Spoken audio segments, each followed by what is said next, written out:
ಸಂಪದಾಲೇಖ್ಯೋ ಸಮುಲ್ಲೇಖನ ಭಿತ್ತಯೇ ಸಚ್ಚಿದಾನಂದರೂಪಾಯ ಶಿವಾಯ ಪರಬ್ರಹ್ಮಣೇ ನಮಃ.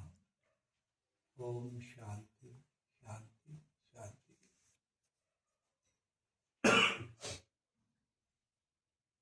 ಆಶ್ರಮದೊಳಗೆ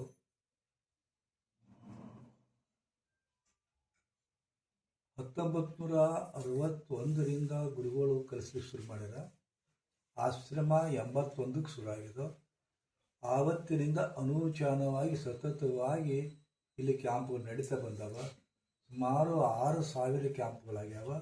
19 ಲಕ್ಷ ಜನ ಗುರುಗಳ ಕಡೆಯಿಂದ ದೀಕ್ಷಾ ತಗೊಂಡು ಯೋಗ ಶಿಬಿರ ತಗೊಂಡಾರ, ರೇಖಿ ವಿದ್ಯೆ ತಗೊಂಡಾರ. ಸುಮಾರು 1000 ಗಟ್ಟಲೆ ಜನ ರೇಖಿ ಗುರುಗಳಾಗ್ಯಾರ, ಎಷ್ಟೋ 1000 ಜನ.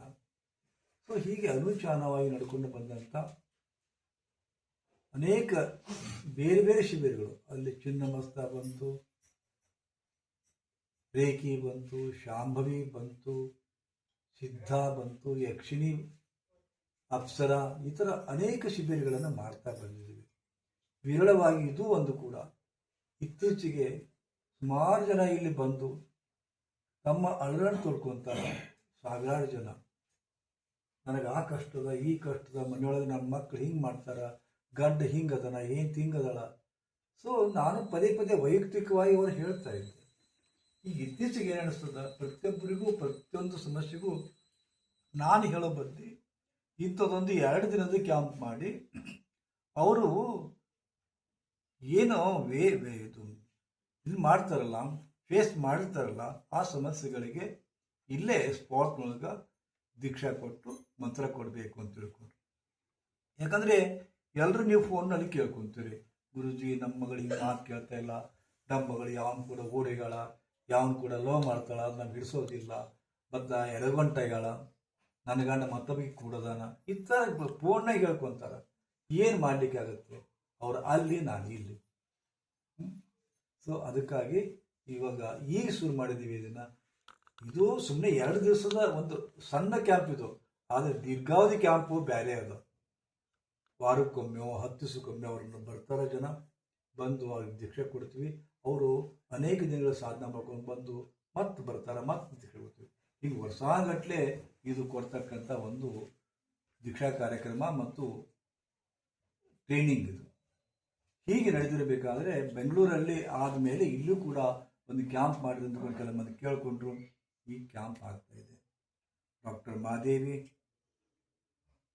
ಈ ಆಶ್ರಮದ ಪರಮ ಶಿಷ್ಯರು, ಗುರುಜಿಗೆ ಅತ್ಯಂತ ಆತ್ಮೀಯರು, ಪಾತ್ಪೂಜೆ ಮಾಡಿಕೊಂಡ್ರು. ಅದು ಸುಮ್ಮನೆ ಅದೊಂದು ಗುರುಗಳಿಗೆ ಪಾತ್ಪೂಜೆ ದಿನ ಮಾಡ್ಲಿಕ್ಕೆ ಆಗೋದಿಲ್ಲ ಅಂತ ತಿಳ್ಕೊಂಡು ಅದು ಇದು ಸರಾಪ್ ಬಜಾರದಿಂದ ಪಾದಕೆ ತಂದು ಇವತ್ತು ನಾನು ನೋಡ್ತಾ ಇದ್ದೀನಿ. ಅದನ್ನು ದಿನ ಪೂಜೆ ಮಾಡ್ತಾ ಇರೋಕ್ಕೆ ಇವತ್ತು ಸಾಕ್ಷಾತ್ ಗುರುಗಳ ಪೂಜೆಯನ್ನು ಮಾಡಿಕೊಂಡ್ರು. ಆನಂತರ ತಾವೆಲ್ಲರೂ ಇದರಲ್ಲಿ ಭಾಗಿಯಾದ್ರಿ. ಈ ಪರಂಪರೆ ಇವತ್ತು ಮರಿತು ಹೋಗ್ತಾ ಇದೆ. ಇವತ್ತು ಯಾರ ಮನೆಯಾಗೂ ಒಂದು ಸಂಸ್ಕಾರ ಹೆಂಗೆ ಡೆವಲಪ್ ಆಗೈತಪ್ಪ ಅಂದ್ರೆ, ನೀವು ಕಟ್ತಕ್ಕಂಥ ಹೊಸ ಮನೆಯಾಗ ಇವತ್ತು ದೇವ್ರ ಕೋಲಿಗೆ ಕಪ್ಪಾಗ್ಯಾವ. ದೇವ್ರ ಕೋಲಿನ ಇಲ್ಲ ಯಾರ ಮನೆಗೂ ಈಗ. ಯಾಕಪ್ಪ ಅಂದ್ರೆ ದೇವ್ರೆಲ್ಲ ಕಡೆ ಬಿಡ್ರಿ ಅಂತಂತಾರೆ. ಸುಮ್ಮನೆ ಅದೇ ಮತ್ತೆ ಅಲ್ಲಿದಾನಪ್ಪ ಅಂದ್ರೆ ಎಲ್ಲ ಈಗ ಹೋಗ್ಯಾರನ ಇಲ್ಲ, ಅದು ಇಲ್ಲ. ಗುಡಿಗೆ ಹೋಗ್ಕೊಂಡು ಅದು ಇಲ್ಲ. ಮತ್ತು ದೇವರಿಗೆ ಅಟ್ಲೀಸ್ಟ್ ನಮಸ್ಕಾರ ಮಾಡ್ತಾರೆ, ಅದು ಹೋತಿ. ಅಡಿಗೆ ಮನೆ ಹೋತು, ಗುರುಗಳನ್ನ ಕರೆಸಿ ಪಾತ್ಪೂಜೆ ಮಾಡ್ಕೊಳ್ಳೋದು ಹೋತು, ತಂದೆ ತಾಯಿ ನಮಸ್ಕಾರ ಮಾಡೋದು ಹೋಯ್ತು, ಹಿರಿಯರಿಗೆ ಮರ್ಯಾದೆ ಕೊಡೋದು ಹೋಯ್ತು. ನೀವೇ ಭಾಗಿದಾರರಾಗಿದ್ದೀರಿ, ನೀವೇ ತಪ್ಪು ಮಾಡ್ತಾ ಇದ್ದೀರಿ. ನಿಮ್ಮ ಮಕ್ಕಳಿಗೆ ಸಂಸ್ಕಾರ ಕೊಡಲಿಲ್ಲ, ಅವ್ರನ್ನ BE ಮಾಡಿಸಿರಿ, MBBS ಮಾಡಿಸಿದ್ರಿ, ರೊಕ್ಕ ಕೊಟ್ರಿ, ಚಲೋ ಡ್ರೆಸ್ ಕೊಡಿಸಿದ್ರಿ, ಸಂಸ್ಕಾರ ಕೊಡ್ಲಿಕ್ಕೆ ನಿಮ್ಮಿಂದ ಆಗಲೇ ಇಲ್ಲ. ಅಕಸ್ಮಾತ್ ನಿಮ್ಗೆ ಕಾಲು ಬಡದ್ರಪ್ಪ ಅಂದ್ರೆ ನಿಮ್ಮ ಮಕ್ಕಳು ನಿಮ್ಗೆ ನಮಸ್ಕಾರ ಮಾಡೋದಿಲ್ಲ. ನಮಸ್ಕಾರ ಮಾಡೋ ಪದ್ಧತಿ ಹೋಗ್ಬಿಡು. ಊರಿಗೆ ಹೋಗ್ತಿರ್ಬೇಕಾದ್ರೆ ಯವ್ವ ಹೋಗಿ ಬರ್ತೀನಿ ಅಂತ ಪಾದ ಬಿಟ್ಟು ನಮಸ್ಕಾರ ಮಾಡ್ತೀನಿ. ನೀವು ಹೋಗ್ಬಾಯಪ್ಪ ಅಂತಿದ್ರು. ಹೌದು, ರಕ್ಷಾ ಕವಚ ಆಗಿರ್ತಿತ್ತು. ಯಾವ ಮಕ್ಕಳು ಹೋಗ್ತಾರೆ? ನಮಸ್ಕಾರನೇ ಇಲ್ಲ. ಅಂತ ಹೊತ್ನ್ಯಾಗ ನಿಮ್ಮ ಮನೆಗೆ ಯಾರು ಗುರುಗಳು ಬಂದ್ರೆ ನಮಸ್ಕಾರ ಮಾಡಂತ ಹೇಳಿದ್ರೆ ಅವ್ರು ಯಾಕೆ ಮಾಡ್ತಾರೆ ಹೇಳಿ? ಸಂಸ್ಕಾರದ ಕೊಟ್ಟಿಲ್ಲ. ನಿಮಗೆ ಗೊತ್ತಿಲ್ಲ, ಯಾಕಂದ್ರೆ ಆ ಗುರು ಪರಂಪರೆ ಹೋಗ್ಬಿಟ್ಟದ. ಅಂತ ಗುರುಗಳು ಯಾರೂ ಇಲ್ಲ. ಗುರುವನ್ನ ಹೆಂಗದನ, ಗುರು ಎಂತ ಇರ್ತಾನ, ಗುರು ಮಹತ್ವ ಏನು ನಿಮ್ಗೆ ಗೊತ್ತಿಲ್ಲ. ಪ್ರತಿಯೊಂದು ಫ್ಯಾಮಿಲಿಗೆ, ಕುಟುಂಬಕ್ಕೆ ಗುರು ಅದಾನ.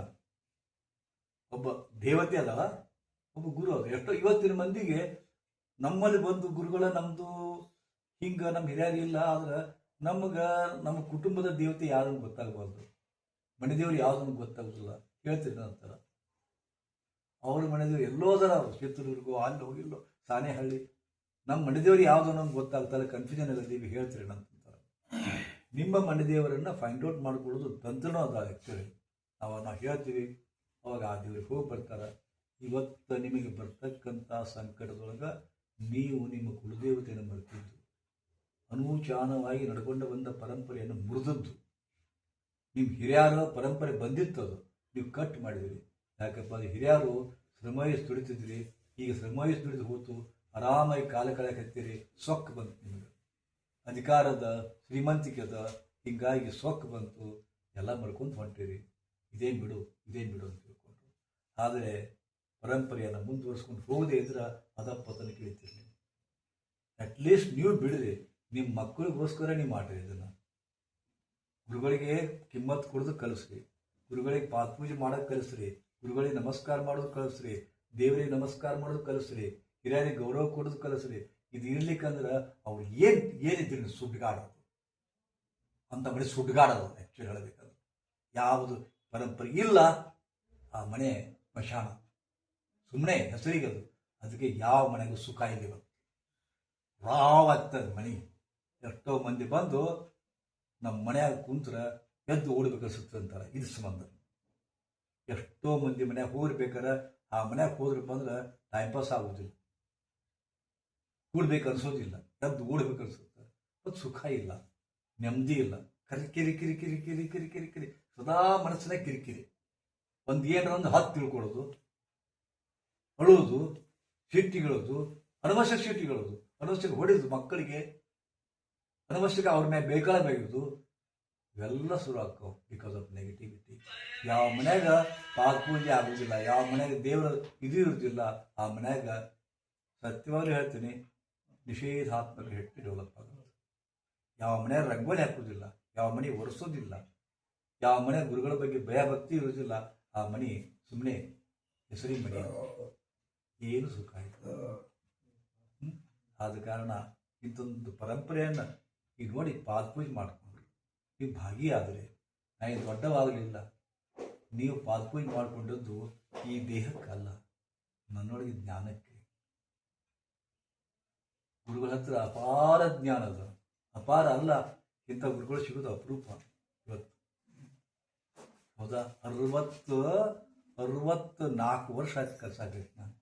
64 ಇನ್ನೂ ನೀವು ಹುಟ್ಟಿರ್ಲಿಲ್ಲ ಅವಾಗ. 64 ವರ್ಷ ಥ್ರೂ ಔಟ್ ವರ್ಲ್ಡ್, ಜಗತ್ತಿನಾದ್ಯಂತ ಕ್ಯಾಂಪ್ ಮಾಡೀನಿ. ಒಂದು ಅಮೇರಿಕಾನ, ಒಂದು ಚೀನಾನ, ಎಲ್ಲ ಕಡೆ ಕ್ಯಾಂಪ್ ಮಾಡೀನಿ. 19-20 ಲಕ್ಷ ಶಿಷ್ಯರದಾರ, ಅವರೆಲ್ಲ ಬರ್ತಾರ, ತಮ್ಮ ಅನುತನಿಗೆ ಹೇಳ್ಕೊಂತಾರ. ಹೌದಾ?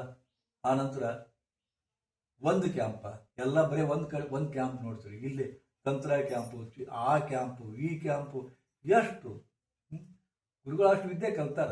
ಅವ್ರು ಯಾಕೆ ಕಲ್ತಾರಪ್ಪ ಅಂದ್ರೆ ನಿಮ್ಮಗಳ ಉದ್ಧಾರಕ್ಕಾಗಿ. ಸುಮ್ಮನೆ ಒಂದು ಇಟ್ಟು ಯೋಗ ಕಲ್ಸ್ಕೊಂತಿದ್ರು ಗುರುಗಳು. ಬಂದ್ರೆ ಯಾರು ನಮ್ಮ ಹೊಟ್ಟೆ ಬಿಡಿಸುತ್ತಂದ್ರು, ಯಾರೋ ಮಾಡ್ಸ್ಯಾರ ಅಂದರು, ಅದನ್ನು ಹಂಗೆ ತೆಗೆಯೋದಂತ ಗುರುಗಳು ಅವಾಗ ಏನು ಕಲ್ತಿದ್ದಿಲ್ಲ, ಕಲಿಯಕ್ಕೆ ಹೋದ್ರು. ದಿಲ್ಲಿಗೆ ಹೋದಿವಿ, ಕೇರಳಕ್ಕೆ ಹೋದಿವಿ, ಪಾವಗಡಕ್ಕೆ ಹೋದಿವಿ, ಕುಣಿಗಲ್ ಹತ್ರ ಒಂದು 2 ಇದು ಅದಾವು, ಒಂದು ಮಾಟ ಮಂತ್ರ ತಂತ್ರ ಕಲಿಸ್ತಕ್ಕಂಥ ಶಾಲೆಗಳದಾವ. ಹೌದಾ? ಆನಂತರ ಇನ್ನೊಂದು ಕೇರಳದಾಗ ಮಾಮಲ್ಲಪುರಂಗೆ ಹೋದಿವಿ. ಎಲ್ಲ ಕಡೆ ಹೋಗಿ ಈ ವಿದ್ಯೆ ಕಲ್ತ್ಕೊಂತೀವಿ. ಆಮೇಲೆ ಅದು ಸಾಲ ಹಚ್ಕೊಂಡು ರೇಖಿ ಕಲ್ತೀವಿ. ರೇಖಿ 1984 ಡೈರೆಕ್ಟ್ ವಿಲಿಯಂ ರ್ಯಾಂಡ್ ಅಂತ ತಿಳ್ಕೊಂಡು ಅಲ್ಲಿಂದ ಬಂದಿತ್ತು, ಅವರೇ ಕಲ್ಸಕ್ಕೆ ಬಂದಿದ್ರು. ದಿಲ್ಲಿಗೆ ಹೋಗಿ ಅದು ಕಲ್ತ್ಕೊಂತೀವಿ. ಫಸ್ಟ್ ಅವಾಗ ಕರ್ನಾಟಕದೊಳಗೆ 1986ನೇ ಇಸ್ವಿಯೊಳಗೆ 4 ಮಂದಿ ಇದ್ದೀವಿ ರೇಖಿ ಕಲ್ತವ್ರು. ಇವತ್ತು ಲಕ್ಷ ಗಟ್ಟಲೆ ಮಂದಿ ರೇಖಿ ಮಾಡಕತ್ತಾರೆ. ನನ್ನ ಕೈಯಾಗ 19,000 ಜನ ಶಿಷ್ಯರದಾರ ರೇಖಿ ಕಲ್ತವ್ರು ಬೇರೆ. ಹೌದಾ? ಅನೇಕ ಮೆಲಕಿ ಜೊಡ್ಯಾಕ ಅಂತ ಮಾಡಿದ್ದೀವಿ, ಬೆಳಕಿ ಜಡಕ್ಕೆ ವಿದ್ಯೆ ಅತಿ ಅಪರೂಪದ ಅನೇಕ ವಿದ್ಯೆಗಳನ್ನ ನನಗೊಂದು ತಹತಾಕಿತ್ತು, ಎಲ್ಲ ಕಲಿಬೇಕು ಅಂತ ತಿಳ್ಕೊಂಡು ಆ ದಿಶೆಯೊಳಗೆ ಎಲ್ಲ ಕಲಿತೀವಿ. ಜ್ಞಾನದ ಭಂಡಾರದ ನೀವು ಪೂಜೆ ಮಾಡಿದ್ದು ಆ ಜ್ಞಾನ ಭಂಡಾರಕ್ಕೆ ವಿನಃ ಬಸವರಾಜ ಎಂಬ ಈ ದೇಹಕ್ಕಲ್ಲ. ನೀವು ನಮಸ್ಕಾರ ಮಾಡೋದು ಜ್ಞಾನಕ್ಕೆ. ಯಾರಲ್ಲಿ ಶಕ್ತಿ ಅದ ಅವ್ರಿಗೆ ಮಡಿತೀರಿ. ನೀವು ಸುಮ್ಮನೆ ಹೋಗಿ ಬಸ್ ಸ್ಟ್ಯಾಂಡ್ ಹಮಾಲಿಗೆ ನಮಸ್ಕಾರ ಮಾಡ್ತೀರಿ, ಅವನಲ್ಲಿ ಏನೇದನ್ನು ಮಾಡ್ತೀರಿ ನಮಸ್ಕಾರ. ಒಂದು ಶಕ್ತಿ ಇರಬೇಕು, ಒಂದು ಜ್ಞಾನ ಇರಬೇಕು, ಅಷ್ಟೇ. ಅದಕ್ಕೆ ಜಗತ್ತು ಮಣಿತೈತಿ. ಒಂದು ಶಕ್ತಿಗೆ ಮಣಿತೈತಿ. ಅದು ಅಧಿಕಾರ ಇರ್ಬೋದು, ರಾಜಕೀಯ ಶಕ್ತಿ ಇರ್ಬೋದು, ಮತ್ತು ಎಂಥ ಶಕ್ತಿ ಇರ್ಬೋದು. ಆ ಶಕ್ತಿಗೆ ಜಗತ್ತು ಮಣಿತೈತಿ. ಎರಡನೇದ್ದು ಅಪರಂಪಾರ ಜ್ಞಾನಕ್ಕೆ ಮಣಿತೈತಿ. ಗುರುಗಳ ಹತ್ರ ಇಂಥ ಜ್ಞಾನ ಇಲ್ಲಂತಲ್ಲ, ಅವರು ಜ್ಞಾನದ ಕನಿಸೋದರ. ಹೌದಾ? ಅವರಲ್ಲಿ ಒಂದು ಎಲ್ಲ ವಿದ್ಯೆ ಕಲಿಬೇಕಂತ ತಹತಕ್ಕಿತ್ತು. ಮೊದಲು ಇದುವರೆಗೂ 2022ರವರೆಗೂ 2022ರವರೆಗೂ ಗುರುಗಳು ಒಬ್ಬರಿಗೂ ₹1 ಕೇಳ್ತಿದ್ದಿಲ್ಲ. ಏನಂದ್ರೆ ಕಲಿತಾರಪ್ಪ ಅಂತಂದ್ರೆ ಅಲ್ಲಿ ದಕ್ಷಿಣ ಇಟ್ಬಿಟ್ರಿ ಅಂತ, ಕ್ಯಾಂಪ್ ಆದ್ರೆ ದಕ್ಷಿಣ ಇಟ್ಬಿಟ್ರಿ, ಎಂದೂ ಇದಿಷ್ಟು ಅಂತ ಕೇಳಿಲ್ಲ. ಇವತ್ತು ನಾನು ಮನಸ್ಸಿನಿಂದ ಭಾಳ ಬೇಜಾರು ಅನಿಸುತ್ತೆ. 11,000 ಕೊಡ್ರಿ, 5,000 ಕೊಡ್ರಿ ಅಂತ ಕೇಳಬೇಕಾದ್ರೆ. ಯಾಕಂದ್ರೆ ಕೆಲವು ಮಂದಿಗೆ ನಾನು ಹೇಳ್ತಿರ್ತಾರೆ, ಕೆಲವು ಮಂದಿ ಕೊಡೋ ತಾಕತ್ತು ಇರೋದಿಲ್ಲ. ಅವರ ಮನಸ್ಸು ಬೇಜಾರು ಕೊಡ್ತಾರೆ. ಇವು ಗುರುಗಳು ಹೆಚ್ಚು ಹೇಳಿದ್ರಪ್ಪ, ಇವೆಲ್ಲ ನನಗೆ ಭಾಳ ಬೇಜಾರಾಗುತ್ತೆ. ಆದರೆ ಅನಿವಾರ್ಯ ಸಹಿಸಿಕೊಂಡು ನಮ್ಮ ಬಗ್ಗೆ. ಎದಕ್ಕಂದ್ರೆ ಬಿಕಾಸ್ ಆಫ್ ಆಶ್ರಮ. ಈ ಆಶ್ರಮಕ್ಕೆ ಯಾರೂ ತಾವಾಲಿ ಬಂದು ಕೊಡೋದಿಲ್ಲ, ಮತ್ತು ನಾನು ಕೇಳಿಲ್ಲ ಇದುವರೆಗೆ. ಎಲ್ಲವನ್ನ ಈಗ ನೋಡಿದಿರ, ಒಂದೇ ₹10 ನನ್ನ ಕೈಗಿರ್ಬೋದು. ₹10 ಇಲ್ಲದೇ ಇರೋ ಸಂದರ್ಭದಾಗ ಈ ಭೂಮಿ ಖರೀದಿ ಮಾಡಿ ಹೊಸದಾಗಿ ನಾ ಯಾಕೆ ಅಡ್ಡಾಡ್ಬೇಕಂತ ತಿಳ್ಕೊಂಡು ಇಲ್ಲೇ ಇದ್ಕೊಂಡು ಅವ್ರು ಬರಲಿ ಅಂತ ಮಾಡಿದ್ದೀವಿ. ಕಟ್ಟಿದ್ದೀವಿ ಕಟ್ಕೊಂತ ಹೋದಿವಿ. ₹10 ಯಾರ ಕೊಡಕ್ಕೆ ಬಂದ್ರೆ ಬ್ಯಾಡ ಅಂತ ನಾವು ಹಿಂಗೆ ಬ್ಯಾಡ ಅಂತ ಬಂದಾವ. 3 ವರ್ಷ ಆಯಿತು. ಬೇಕು ಅಂತ ಜೀವ. ಯಾಕಪ್ಪ ಬಂದ್ರೆ ಕಟ್ಟಿದ್ದ ಆಯಿತು, ಮೇಂಟೈನ್ ಮಾಡೋಕ್ಕಾಗವಲ್ಲ. ನಮಗೇನು ಮಾಡೋದು? ಮೇಂಟೈನ್ ಮಾಡೋಕ್ಕಾಗ್ತಾ ಇಲ್ಲ ನಮಗೆ. ತಿಂಗಳ 2 ಲಕ್ಷ ಖರ್ಚೋದು ಯಾರು ಕೊಡ್ತಾರೆ? ಮತ್ತು ನಾವು ಹೆಂಗೆ ತಗೋಬೇಕು? ಮತ್ತು ನೀವು ಕೊಡ್ಲಿಕ್ಕೆ ನಮ್ಗೆ ಯಾರು ಕೊಡ್ತಾರೆ? ನೀವೇ ಕೊಡ್ಲಿಕ್ಕೆ ನಮ್ಮ ಕಡೆ ಜ್ಞಾನ ತೊಗೊತೀರಿ, ಇಲ್ಲಿ ಬರ್ತೀರಿ, ಉಪಯೋಗ ತೊಗೊತೀರಿ. ಮತ್ತು ನೀವು ಕೊಡ್ಲಿಕ್ಕಂದ್ರೆ ಕೊಡೋರು ಯಾರು ಮತ್ತೆ? ಅದಕ್ಕಾಗಿ ಮನಸ್ಸಿನಿಂದ ಇದು ಆ್ಯಕ್ಚುಲಿ ಈ ಜ್ಞಾನಕ್ಕೆ ಇಷ್ಟು 11,000 ಏನೂ ಅಲ್ಲ. ನೀವು ತಿಳ್ಕೊತೀರಿ 2 ದಿವಸ ನೀವು ಈ ಜ್ಞಾನವನ್ನು ತಗೋರಿ, ನಿಮಗೆ ಅನಿಸುತ್ತೆ 11,000 ಏನೂ ಅಲ್ರಿ. ಸುಮ್ಮನೆ ಬಂದು ಒಂದು ಸೈನ್ ಬೋರ್ಡ್ ಹಾಕಿ 25,000 ತೊಗೊಂತಾರೆ. ಹೌದಾ? ಏನೋ ಮೊಬೈಲ್ ತೊಗೊಳಕ್ಕೆ 2 ಲಕ್ಷ ಕೊಟ್ಟು ತೊಗೊಂತಾರೆ. 2 ಲಕ್ಷ ಕೊಟ್ಟು ಮೊಬೈಲ್ ತೊಗೊಂತಾರ್ರಿ. ಮಕ್ಕಳಿಗೆ ಶೂಸ್ ಕೊಡ್ಸಿದ್ರೆ ₹6,500 ಶೂಸ್ ಕೊಡಿಸ್ತಾರ್ರಿ. ಇಲ್ಲಿ ಬಂದು ಕೊಡೋದ್ರೆ ಕಮ್ಮಿ ಆಗುತ್ತಂತಾರ್ರಿ, ಹೆಚ್ಚಾಗತ್ತಂತಾರ. ಮಕ್ಕಳಿಗೆ 13,000 15,000 ಶೂಸ್ ಕೊಡಿಸ್ತಾರೆ. ಶೂಸು ಪ್ಯಾಂಟ್ ಅಂತೂ ಬಂಡಿ ₹72,000 ಕೊಟ್ಟು ರೇಮಂಡ್ ಒಳಗೆ ಒಂದು ಪ್ಯಾಂಟ್ ಕೊಡಿಸಿದ್ರು ನನ್ನ ಎದುರಿಗೆ. ಹೌದಾ? ಇಂಥ ಕಾಲದೊಳಗೆ 11,000 ಏನೂ ಅಲ್ಲ. ಕೈ ಹೇಳಬೇಕಂದ್ರೆ ನಿಮಗೆ ಹೆಚ್ಚು ಅನಿಸ್ಬೋದು, ಹೆಚ್ಚಲ್ಲ. ನೀವು ಒಂದು ಕೆಲಸಕ್ಕಾಗಿ ಕೊಡ್ತಾ ಇದ್ದೀರಿ ಅಂತೇಳಿ, ಜ್ಞಾನಕ್ಕಾಗೂ ಅಲ್ಲ, ಈ ಮೇಂಟೆನೆನ್ಸ್ಗಾಗಿ ಕೊಡ್ತಾ ಇದ್ದೀನಿ. ನಿಮ್ದು ಒಂದು ಸೇವಾ ಅಂತ ತಿಳ್ಕೊಂಡು ಕೊಡ್ಬೇಕಷ್ಟೆ. ನನಗದು ಭಾಳ ಹಿಂಸೆ ಅನಿಸುತ್ತೆ. ನಿಮಗೆ ಇಷ್ಟು ಕೊಡ್ರಪ್ಪ ಅಂತ ಹೇಳ್ಬೇಕಾದ್ರೆ ನಂದು ಕರಳು ಹಿಂಡಿ ನಾ ಹೇಳ್ತಾ ಇದ್ದೀನಿ. ಆ್ಯಕ್ಚುಲಿ ದೇವರಾಣಿಗೆ ಹೇಳ್ತೀನಿ, ನನಗೆ ಮನಸ್ಸು ಇರೋದಿಲ್ಲ. ನಿಮ್ಗೆ ಹೇಳಬೇಕಾದಪ್ಪ ಮನಸ್ಸು ನೋಯ್ತಿತ್ತು ನನಗೆ. ಅದ್ರ ಅನಿವಾರ್ಯ ಇಡ್ರಪ್ಪ ಅಂತೀನಿ ನಾನು. ಇನ್ನೇನು ಮಾಡಿ ದೇವರೇ ಕೊಡ್ತಾರೆ. ಮತ್ತು ದೇವರೇ ಕೊಡ್ತಾರೆ. ನಿಮ್ಮ ದೇವ್ರು ಬಂದು ಡೈರೆಕ್ಟ್ ಕೊಡೋದಿಲ್ಲ, ನಿಮ್ಮ ಕಡೆ ಕೊಡಿಸ್ತಾನೆ ಅಷ್ಟೇ. ನಾ ಅದಕ್ಕೆ ಹೇಳ್ತೀನಿ, ಮತ್ತೆ ಹೇಳಿದ್ನಲ್ಲ, ನೀವು ತಿಳಿದಾಗ ಕೊಡ್ರಿ ಬಂದು ಲಾಸ್ಟಿಗೆ ಮಣಿತೀನಿ ನಾನು. ಲಾಸ್ಟಿಗೆ ಯಾಕಂದ್ರೆ ನನಗೆ ಒಂದು ಫೀಲಿಂಗ್ ಬರ್ತದೆ, ಇವ್ರ ಕಡೆ ಕೊಡೋದಾಗುತ್ತಿಲ್ಲ ಅಂತಕೊಂಡು. ಹಾಗಾದ್ರೆ ನಿಮ್ಗೆ ತಿಳಿದಾಗ ಹೇಳ್ರಪ್ಪ ಅಂತ. ಇಷ್ಟು ಅದ ನಮ್ಮ ಫೀಸು. ಬಟ್ ಆಗದಿದ್ರೆ ಮತ್ತೆ ಏನು ಮಾಡೋದು? ಬಿಡಬೇಡ್ರಿ, ಇಲ್ಲಿ ಬರೋದು ಬಿಡಬೇಡ್ರಿ. ಮತ್ತೆ ನಿಮ್ಗೆ ತಿಳಿದಾಗ ಕೊಡ್ರಿ, ಭಕ್ತಿಯಿಂದ ಕೊಡ್ರಿ, ಪ್ರೀತಿಯಿಂದ ಕೊಡ್ರಿ. ಹಿಂಸಾ ಮಾಡಿಕೊಂಡು ಬೇರೆ ಉದ್ದೇಶ ಇದು ಮಾಡ್ಕೊಂಡು ಕೊಡಬೇಡ್ರಿ. ಅದು ನಾಟೋದು ಇಲ್ಲೇ, ಅದು ವೇಸ್ಟ್ ಆಗ್ತದೆ ಇಲ್ಲಿ ಕೊಟ್ಟರು. ಹೌದಾ? ಇದಕ್ಕಾಗಿ ದಯವಿಟ್ಟು ಬೇಜಾರು ಮಾಡಿಕೊಳ್ಳೇಬೇಡಿ. ನಿಮಗೆ ಹೇಳ್ತಿಲ್ಲ, ನಿಮಗೆ ಅದಕ್ಕಿಂತ ಅದ್ಭುತವಾದ ಪರಮೋದ್ಭುತ ಜ್ಞಾನವನ್ನು, ಎಷ್ಟು ಲಕ್ಷ ಕೊಟ್ಟರು ಸಿಗದಂಥ ಜ್ಞಾನವನ್ನು ಇಲ್ಲಿ ಪಡ್ಕೊಳ್ತೀವಿ. ರೊಕ್ಕದ ಕಿಮ್ಮತ್ತು ಕಟ್ಟಬೇಕಾದ್ರೆ ತೆರೆನ್ ತೆಗೆದಾಕ್ರಿ. ನನಗೆ ಬೇಜಾರದ ಹೋಗ್ತೀನಿ, ಬಟ್ ಅನಿವಾರ್ಯ. ನಾನೇ ಏನು ಮಾಡ್ಲಿಕ್ಕಾಗುತ್ತೆ. ಯಾಕಂದ್ರೆ ನನಗೆ ಆಶ್ರಮ ನಡೆಸೋದು ಭಾಳ ಕಠಿಣ ಅದ. ನಿಮ್ಮ ಕಡೆಯಿಂದ ರೊಕ್ಕ ತೊಗೊಳೋದೇ ಮತ್ತಿಷ್ಟೊಂದು ಕಠಿಣ ಆಗ್ತದೆ. ಈಗ ನನ್ನ ಮಗ ದುಡಿತಾರೆ, ನಾವು ದುಡಿತೀವಿ, ನಮ್ಮ ಪೆನ್ಷನ್ ಎಲ್ಲ ಹಾಕ್ತೀವಿ, ಎಲ್ಲ ಹಾಕಿ ನಿಮ್ಮ ಕಡೆಯಿಂದ ಬೇರೆ ಕೊಡ್ತಲ್ಲ, ಒಟ್ಟಿದ್ದಕ್ಕೆ ಇಡ್ತೀವಿ ನಾವು. ಇಷ್ಟೇ. ಅದಕ್ಕೆ ಬೇಜಾರು ಮಾಡಿಕೊಳ್ಳೋದು ಅವಶ್ಯಕತೆ ಇಲ್ಲ. ತಲೆಯನ್ನು ತೆಗೆದು ಹಾಕಿ ಆ ಫ್ರೀ ಮೈಂಡೆಡ್ನಿಂದ ಇಲ್ಲಿ ಕೂಡ್ರಿ. ಈಗ ಈ ಮಾತು ಕೇಳಿ ನೀವು ಸ್ವಲ್ಪ ಬೇಜಾರಾಗ್ತೀವಿ. ಸ್ವಲ್ಪ ನಾನು ಮಾತಾಡೋ ರೀತಿ ಬೇಜಾರಾಗ್ತದೆ. ಯಾಕಂದರೆ ರೊಕ್ಕದ ಬಗ್ಗೆ ಮಾತಾಡ್ಬೇಕಾದ್ರೆ ಇದು ಅನಿಸುತ್ತೆ. ಅದಕ್ಕೆ ಇಲ್ಲಿ ನಾನು ನಿಮ್ಮನ್ನು ಕರೆಸಿದ್ದು ನೀವು ಸಂತೋಷವಾಗಿರ್ಬೇಕು. ನೀವು ಸಂತೋಷವಾಗಿರ್ಬೇಕು, ಎಲ್ಲ ಬಂಧನದಿಂದ ಮುಕ್ತ ಆಗಬೇಕು. ಎಷ್ಟು ಸಮಸ್ಯೆಗಳಿಂದ ಬಳಲ್ತಾ ಇದ್ದಿರಲ್ಲ, ಅದರಿಂದ ಮುಕ್ತ ಆಗಬೇಕು. ನಿಮಗಿಲ್ಲಿ ಕರೆಸಿದ್ದು ನಿಮಗೆ ಸಮಸ್ಯೆಗಳು ಯಾಕೆ ಬರ್ತಾವ, ಸಮಸ್ಯೆಗಳು ನಿಮ್ಗೆ ಹೆಂಗೆ ಬರ್ತಾವ, ಹೌದಾ? ಅದ್ರ ಬಗ್ಗೆ ತಿಳುವಳಿಕೆ ಕೊಡ್ತೀನಿ ನಾನು. ತಿಳುವಳಿಕೆ ಕೊಟ್ಟು ಆಮೇಲೆ ಅದನ್ನು ಹೆಂಗೆ ಅವಾಯ್ಡ್ ಮಾಡ್ಕೋಬೇಕು, ಯಾವ ರೀತಿ ಆ ಸಮಸ್ಯೆಗಳನ್ನ ನೀವೇ ಪರಿಹಾರ ಮಾಡ್ಕೋಬೇಕು. ಎಷ್ಟು ಸಮಸ್ಯೆಗಳು ಪ್ರತಿಯೊಂದು ಸಮಸ್ಯೆ. ಅದಕ್ಕೆ ನಿಮ್ಮ ಫ್ಯಾಮಿಲಿ ಕೌಟುಂಬಿಕ ಸಮಸ್ಯೆಗಳು ತುಂಬ ಅದ. ಅದ್ರ ಜೊತೆಗೆ ನೆರೆಹೊರೆಯವರ ಸಮಸ್ಯೆಗಳು ಕೂಡ. ಎಷ್ಟು ಜನ ಬಂದು ಅಳ್ತಾರ, ನಿಮ್ಮ ಪಕ್ಕದ ಮನೆಯವ್ರಿಗೆ ಇಷ್ಟು ಕಾಡ್ತಾರಲ್ಲ, ನಂದು ಆರಿನ ಜಾಗ ಹೋಗಿತ್ತು, ನೀವು ತೊಗೊಂಡಿರಿ, ಕೋರ್ಟ್ಗೆ ಹಾಕ್ತಾರೆ. ಒಮ್ಮೆ ಕೋರ್ಟಿಗೆ ಸುಮ್ಮನೆ ಕೆಳಗೆ ಬಂದು ಕೋರ್ಟ್ಗೆ ಹಾಕ್ತಾರೆ. ಒಮ್ಮೆ ಕೋರ್ಟಿಗೆ ಹೋದ್ರೂ 50 ವರ್ಷಗಟ್ಟಲೆ ನಿಮ್ಮ ತಲೆ ಕೆಟ್ಬಿಡ್ತಾವೆ. ಅವ್ರು ಲಗೂನು ಮುಗಿದಿಲ್ಲ, ನೀವು ಅಡ್ಡಾಡ್ತೀರಿ. ರೊಕ್ಕಿದ್ರ ಪರ ಒಬ್ಬ ವಕೀಲ ಹೇಳ್ತೀರಿ. ಆದ್ರೆ ಎಷ್ಟು ಮಂದಿ ಕೋರ್ಟಿಗೆ ಅಡ್ಡಾಡೋದಂದ್ರೆ ಸಹಜ ಆಗಿಬಿಟ್ಟೈತಿ. ಪ್ರತಿಯೊಂದಕ್ಕೂ ಮದುವೆ ಆಗಿ 4-5 ಕೋಟಿ ರೂಪಾಯಿ ಖರ್ಚು ಮಾಡಿ ಮದುವೆ ಮಾಡ್ತಾರೆ, 3 ತಿಂಗಳು ಡೈವರ್ಸ್ ಕೊಡ್ತಾರೆ. ಡೈವರ್ಸ್ ಕೊಟ್ಟು ಕೂಡಲೇ ಗುರುಜಿ ಮತ್ತೊಂದು ಹೆಂಗೆ ಮಾಡೋದು ಮುಂದಂತ ಬರ್ತಾರೆ. ಮೊದಲು ಡೈವರ್ಸ್ ಕೊಟ್ಟು ಕಾನೂನುಬದ್ಧವಾಗಿ ಕೊಡೋಕೆ ಹೋಗ್ಬೇಡ್ರಿ ನೀವು. ಯಾಕಂದ್ರೆ ಆ ಹುಡುಗಿ ಭಾಳ ಹಾಳಾಗುತ್ತೆ. ಮತ್ತೆ ಬರೀ 3 ತಿಂಗಳದಾಗ ಕೊಡ್ತಾರೆ ಡೈವರ್ಸ್. ಎಂಥ ಕಾಲ ಬಂದೈತಿ. ಮತ್ತು ಲವ್ ಮ್ಯಾರೇಜ್ ಹಾಕಾರ, ಅರೇಂಜ್ಮೆಂಟ್ ಮ್ಯಾರೇಜೇ ಇಲ್ಲ. ಲವ್ ಮ್ಯಾರೇಜ್ ಹಾಕಾರ, ಲವ್ ಮ್ಯಾರೇಜ್ ಆದ್ರೂ ಸಂಜೆ ಲವ್ ಮಾಡ್ತಾನೆ, ಲವ್ ಅನ್ನೋದು ಗೊತ್ತಿಲ್ಲ ಇವಾಗ ಸುಳ್ಗಾರ, ಹೌದಾ? ಅರೇಂಜ್ಮೆಂಟ್ ಮಾಡಿದ್ರೆ ಹಂಗ, ಲವ್ ಮ್ಯಾರೇಜ್ ಆದರೂ ಹಂಗ. ನಿಮ್ಗೆ ಲವ್ ಅನ್ನೋದೇ ಗೊತ್ತಿಲ್ಲದಕ್ಕೆ ಈ ಥರ ಇದು ಘಟಿಸ್ತಾ ಇದೆ ಆ್ಯಕ್ಚುಲಿ. ಸೊ ಅದ್ರ ಬಗ್ಗೆ ಈಗ ಕೂಲಂಕುಷವಾಗಿ ಕೊಡ್ತೀನಿ. ಮೊದಲ ಸ್ವಲ್ಪ ಮನಸ್ಸಿಗೆ ಬೇಜಾರಾಗಿದ್ದನ್ನು ಹೊಡೆದೋಡಿಸಲಿಕ್ಕೆ ಶಾಂತವಾಗಿ 5 ನಿಮಿಷ ಉಸಿರಾಟ ಮಾಡೋಣ.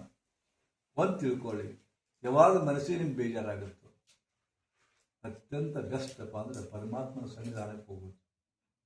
ಪರಮಾತ್ಮ ಅಂದರೆ ಅವೇನು ಬಂದು ಪ್ರತ್ಯಕ್ಷ ಆಗಿದ್ದೆ ಮಗನೇ ಏನು ಬೇಕಂತ ಕೇಳೋದಿಲ್ಲ. ಪರಮಾತ್ಮ ನಿಮ್ಮ ಮಗ್ಲದನ, ನನ್ನ ಕೂಡದನ, ಇಲ್ಲದನ, ಎಲ್ಲ ಕಡೆ ಅದನ. ಆ ಪರಮಾತ್ಮ ಮತ್ತೆಲ್ಲೂ ಇಲ್ಲ. ಉಸಿರಾಟ ವಾಯುಮಂಡಲದನ. ಯಾವಾಗ ನೀವು ಆ ಉಸಿರಾಡಬೇಕು ಅಂತೀರಿ, ಶಾಂತ ಮನೆ ತಲೆ ಕೆರೆತು ಅಳಬೇಕನ್ಸುತ್ತೆ, ದುಃಖ ಬರಕತ್ತೈತಿ, ಇನ್ನು ಹೆಂಗ ಅಂತ ಕೈ ಸೋತತಿ ಅಂತ ಕೂಡ್ತಿರಲ್ಲ, ಸೀದಾ ಕೂತ್ಕೊಂಡು ಸುಮ್ಮನೆ ಶಾಂತ ಕೂತ್ಕೊಂಡು ದೀರ್ಘ ಉಸಿರಾಟ ಮಾಡಕ್ಕೆ ನೀವು. ದೀರ್ಘ ಉಸಿರಾಟ ದಯವಿಟ್ಟು ತಿಳ್ಕೊಳ್ಳಿ. ಯಾವಾಗ ನಿಮ್ಮ ತಲೆ ಕೆಡ್ತದ, ದೀರ್ಘ ಉಸಿರಾಟ. ಆ ಉಸಿರಿನೊಳಗೆ ಪರಮಾತ್ಮ ಅದನ, ಪರಮಾತ್ಮ ತತ್ವದ, ಪರಮಾತ್ಮ ಶಕ್ತಿ ಅದು. ಅದು ಒಳಗಡೆ ಎಂಟರ್ ಆಗುತ್ತೆ, ಒಳಗಡೆ ಎಂಟರ್ ಆಗಿ ಹೀಲ್ ಮಾಡ್ತಾ ಹೋಗ್ತದೆ, ಹೌದಾ? ಈ ದೇಹ ಪಂಚಮಹಾಭೂತಗಳಿಂದ ಕೂಡಿದ ವಾಯು, ಭೂಮಿ, ನೀರು, ಅಗ್ನಿ ಎಲ್ಲ. ಕಾರಣ ಕಣ್ಣು ಮುಚ್ಕೊಳ್ಳಿ.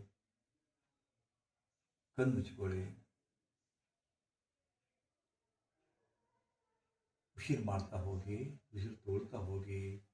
ತೆಗೆದುಕೊಳ್ತಕ್ಕಂಥ ಉಸಿರು ಪರಮಾತ್ಮನ ತತ್ವದ, ಪರಮಾತ್ಮನ ಶಕ್ತಿ ಅದು, ಒಂದು ಅಗೋಚರ ಶಕ್ತಿ ಅದು. ಆ ಶಕ್ತಿಯನ್ನು ನಾನು ಮೂಗಿನ ಮೂಲಕ ಒಳಗೆ ತುಂಬ್ತಾ ಇದ್ದೀನಿ. ಆನಂದದಿಂದ ತಗೊಳ್ಳಿ. ಅದು ಹೀಲ್ ಮಾಡ್ತದಂತ ತಿಳ್ಕೊಳ್ಳಿ.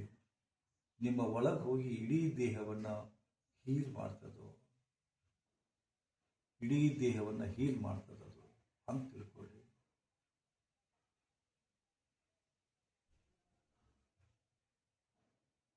ಬಿಡ್ತಕ್ಕಂಥ ಉಸಿರು ಏನದ, ಅದು ಒಳಗಿನ ಕಲ್ಮಶವನ್ನು ತೆಗೆದುಕೊಂಡು, ಒಳಗಿನ ನೆಗೆಟಿವಿಟಿ ಎನರ್ಜಿಯನ್ನು ತೆಗೆದುಕೊಂಡು ಹೊರಗೆ ಬರ್ತಾ ಇದೆ.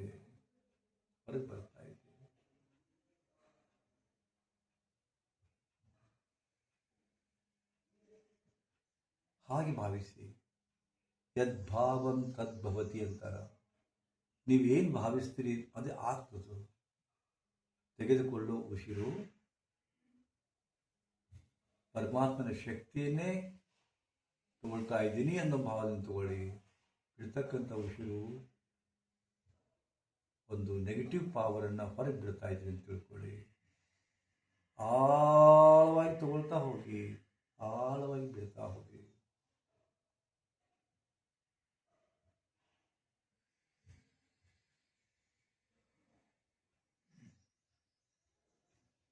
ಆಳವಾಗಿ ತೋಳ್ತಾ ಹೋಗಿ, ಆಳವಾಗಿ ಬಿಡುತ್ತಾ ಹೋಗಿ.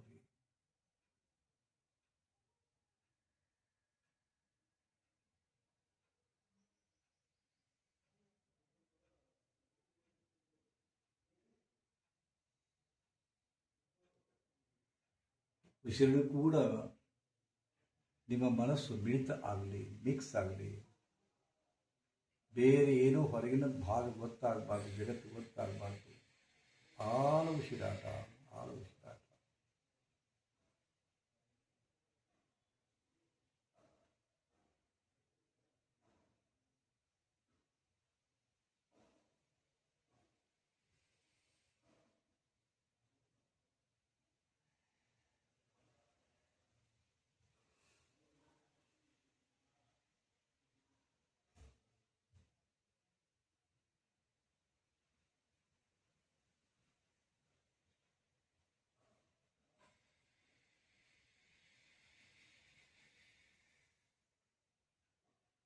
ಹೊಟ್ಟೆ, ಭುಜ, ಎದಿ ಅಗಲಕ್ಕೊಂತ ಹೋಗ್ಬೇಕು. ಉಸಿರು ತಗೊಂತ ಭುಜ, ಎದಿ ವಿಕಸಿತ ಆಗಬೇಕು. ಅದೊಂದು ಬಲೂನ್ ಅಂತ ತಿಳ್ಕೊಳ್ಳಿ. ಒಳಗೆ